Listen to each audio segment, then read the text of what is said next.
بعد یہ مینار تب جھکا تھا جب امام حسین علیہ السلام کا سر مبارک یہاں پہ لایا گیا تھا، تو یہ دو تمام مینار اس کے چکے ہیں۔ اس واقعات کی بنا پر مسجد حنانہ کو یعنی گریہ کرنے والی کہا جاتا ہے۔ یہ مسجد نجف اور کوفہ کے درمیان واقع ہے اور اس کے قریب ہی حضرت کمیل بن زیاد کا مزار بھی موجود ہے۔ مسجد حنانہ کی موجودہ عمارت قدیم اور جدید تعمیرات کا مجموعہ ہے۔ اس کی دیواریں اور ستون قدیم طرز کی عکاسی کرتے ہیں، جبکہ حالیہ تحسین و آرائش نے اسے مزید خوبصورت بنا دیا ہے۔ مسجد کے اندرونی حصے میں وہ مقام و نشان موجود ہے جہاں حضرت امام حسین علیہ السلام کا سر مبارک رکھا گیا تھا۔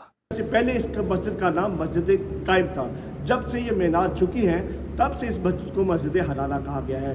بتایا جاتا ہے کہ جب یہ کربلا کا واقعہ پیش آیا ہے تو جو یزید کی فوج تھی، تو جب شہداء کو شہید کر کے جا رہے تھے تو یہاں پہ آ کے انہوں نے قیام کیا تھا، اور جس رات جہاں پہ قیام ہوا تھا تو مسجد حنانہ کی جو دیواریں ہیں ساری رات ان کی رونے کی آواز آتی رہی، چیخ و پکار کی آواز آتی رہی، اور جہاں پہ مولا حسین کا سر بھی رکھا گیا ہے۔ یہ وہ جگہ ہے جہاں پر حضرت امام حسین علیہ السلام کا سر مبارک رکھا گیا۔ وہاں پہ اب اس کو حصار بنا کے ایک زری بنا دی یادگار کے طور پر۔ بتایا جاتا ہے کہ تب اس وقت کے ایک مصور نے مولا حسین کا سر رکھا ہوا دیکھا تھا، اس کی انہوں نے مصوری کر کے اس کے نقش کھینچے تھے، تو وہ بھی نقش جو ہے وہ سر قلم و جو تصویر ہے وہ بھی اس کے اندر موجود ہے، جو بتایا جاتا ہے کہ اس وقت کے مصور نے کھینچی تھی۔ باقی مسجد جو ہے شادہ مسجد ہے، بہت ہی وہاں پہ لوگ جو ہے زائرین آ رہے ہیں، اور جو بھی یہاں پہ آتا ہے کربلا نجف آتا ہے تو مسجد حنانہ میں وہ ضرور زیارت کرتا ہے۔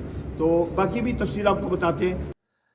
آج بھی دنیا بھر سے زائرین اس مقدس مقام کی زیارت کے لیے آتے ہیں تاکہ ان تاریخی واقعات کی یاد کو تازہ کر سکیں اور اہل بیت علیہ السلام سے اپنی عقیدت کا اظہار کر سکیں۔